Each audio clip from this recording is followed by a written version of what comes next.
வணக்கம். உங்கள் அபிமான அனந்தலை வாழ் ஜோதிடர் வேலாயுதத்தின் நன்றி கலந்த வணக்கத்தை தெரிவிச்சுக்கிறேன். இந்த பதிவு எதுக்குன்னா, ஜூன் மாதம் இந்த ஒவ்வொரு ராசிக்கு எவ்வாறு இருக்க போகுது. மேஷ ராசிக்கு 1/6/2026 முதல் 30/6/2026 வரைக்கும் என்ன நடக்க போகுது பார்க்கலாம்.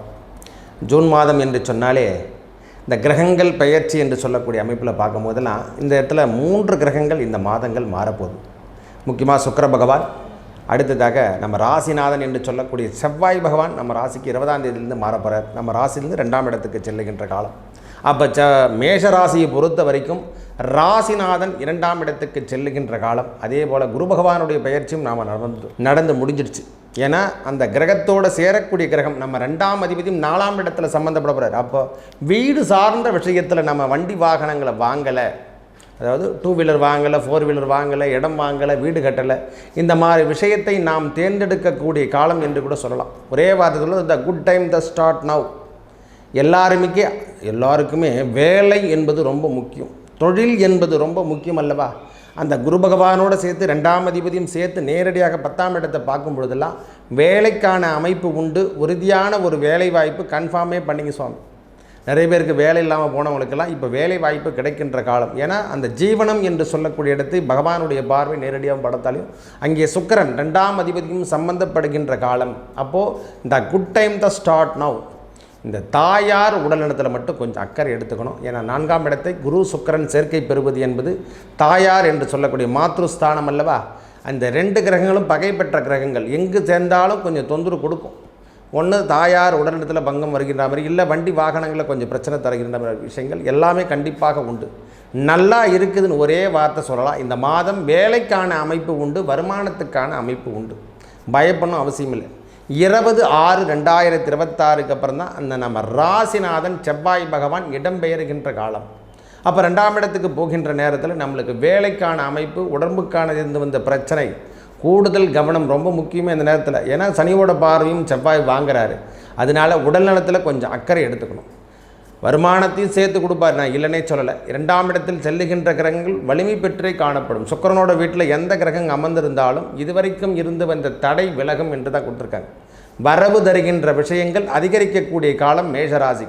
நிறைய பேருக்கு நான் ஜாப்லாம் வச்சிட்ருக்கேன், சொந்தமான தொழில் செஞ்சிட்ருக்கேன், எங்களுக்கு வேலை வாய்ப்பே கிடைக்கலன்னு சொன்னவங்களுக்கெல்லாம் இந்த சூரிய பகவானுடைய அமைப்பில் அவங்களுக்கு ஒரு கேட்டகரி கிடைக்க போகுது. ஏன்னா இது வரைக்கும் 2ஆம் இடத்தில் இருந்த சூரிய பகவான் 15ஆம் தேதிக்கு அப்புறம் 15/6/2023 3ஆம் இடம் என்று சொல்லக்கூடிய மிதுனத்துக்கு இடம்பெறுகின்ற காலம். ஏற்கனவே அங்கே ஆட்சி பெற்று காணப்படுகின்றார் புதன் பகவான். இந்த புத ஆதித்ய யோகம், அந்த கம்பீரம் என்று சொல்லக்கூடிய அமைப்பு, பேச்சு திறமை, அரசியலில் ஈடுபடுறது, அரசாங்கத்தில் ஈடுபடுறது, இந்த அரசாங்க வேலை, அரசியல் வேலை எதனா நம்மளுக்கு தடையாக இருந்தால் அதெல்லாம் இப்போ கிளியரன்ஸ் கொடுத்துறீங்க. நம்ம கட்சியில் போய் சேர போகிறோம், அந்த மாதிரி எண்ணங்கள்லாம் இப்போ தோன்றும். சனி பகவான் 12ஆம் இடத்தில் இருக்கார், அது வேறு விஷயம். இருந்தாலும் இந்த கிரகத்தினுடைய அமைப்பும் இப்பொழுது சாந்தப்படுத்துகின்ற காலமாகும். 12ஆம் இடத்தில் விரயம் என்று சொல்லக்கூடிய அமைப்பெல்லாம் இப்போ மாறுகின்ற நேரமாக வருது. அதுவே சுப விரயங்களாக மாறுகின்ற. இதுக்கு முன் நாம் செஞ்ச இந்த வேலைகள்லாம் நம்மளால் ஜீர்ணிக்கவே முடியாது. என்ன சாமி சும்மாட்டு சாப்பிட்டு தான் உட்காந்துட்ருக்கேன் அப்படின்ற மாதிரி ஒரு சூழ்நிலை இருக்குதுன்னா அதெல்லாம் இப்போ மாற்றிடுவார். நாம் இந்த வேலையை செய்தே தீர வேண்டும். இது நன்மைக்கான காலம். ஆலய திருப்பணி, இதை மாதிரி விஷயங்கள், முக்கியமாக மக்கள் நலப்பணி.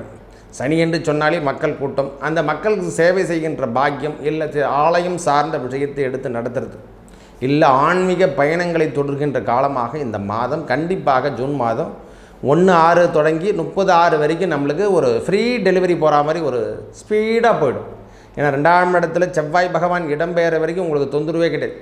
ஏன்னா முக்கிய தருணமே இப்போ வேறு எதனா கிரகங்கள் மாறினா போல சுக்கிரனுடைய இடப்பெயர்ச்சி மட்டும்தான். அந்த 4ஆம் இடத்துல குரு சுக்கிரன் சேர்க்கை பெற்று உச்சம் பெற்று நேரடி பார்வை 10ஆம் இடத்துலனா திடீர் வேலை வாய்ப்பு, சொந்த பிஸ்னஸ் பண்ணுறது, இந்த மாதிரி விஷயங்கள்லாம் எடுத்து செய்யும். ஐயா நிறைய பேர் நான் வேலை செஞ்சுருந்தே இருந்தையா, என்னால் இருக்க முடியல சுவாமி கம்பெனியில், நான் விட்டுட்டு சொந்தமாக பிஸ்னஸ் பண்ணலான்னு சொன்னால் இந்த காலம் இவங்களுக்கு பயன்பாட்டுக்கு வருகின்ற ஒரு அனுபவங்களை கொடுக்கும். திடீர்னு பார்த்தா அந்த எண்ணம் எல்லாம் தோண்ட ஆரம்பிச்சிடும் ஆட்டோமேட்டிக்காக. ஏன்னா சூரியனுடைய நிலைப்பாடும் நன்றாக இருப்பதால் புதனுடைய கம்யூனிகேஷன் தருகின்ற விஷயங்கள் அனைத்தும் நேரடி பார்வையில் இருக்கிறதால உங்களுடைய பிரச்சனையிலிருந்து நீங்கள் விடுபட போகிறீங்க. இந்த ஜூன் மாதம் நல்லவை அனைத்தும் வந்து சேரும். ஒரே வார்த்தை சொல்லப்போனால் மேரேஜுக்கான அமைப்புகள் இந்த நேரத்தில் கைகூடி வரத்துக்கான காலமாகும். என்ன சாமி சொல்கிறீங்க, குருவோட பார்வை அதெல்லாம் கிடையாது. 2ஆம் இடத்துல மங்களகாரகன் சென்று குரு மங்கள யோகம் பெறுகின்ற நேரம். சுக்கிரனோடு சேரக்கூடிய வீட்டில் குரு பகவான் வந்து சேர்ந்தாலே அல்லது மங்களகாரகன் வந்து சேர்ந்தாலே திருமணத்தை பார்த்து பேசுகின்ற அமைப்புகளாக தேடி வந்துடும். குருவோட சுக்கிரன் இணைகின்ற நேரத்தில் திருமணம் சார்ந்த விஷயங்கள் கைகூடக்கூடிய காலங்களாக இந்த நேரம் ஆக்டிவேட் கண்டிப்பாக பண்ணும்.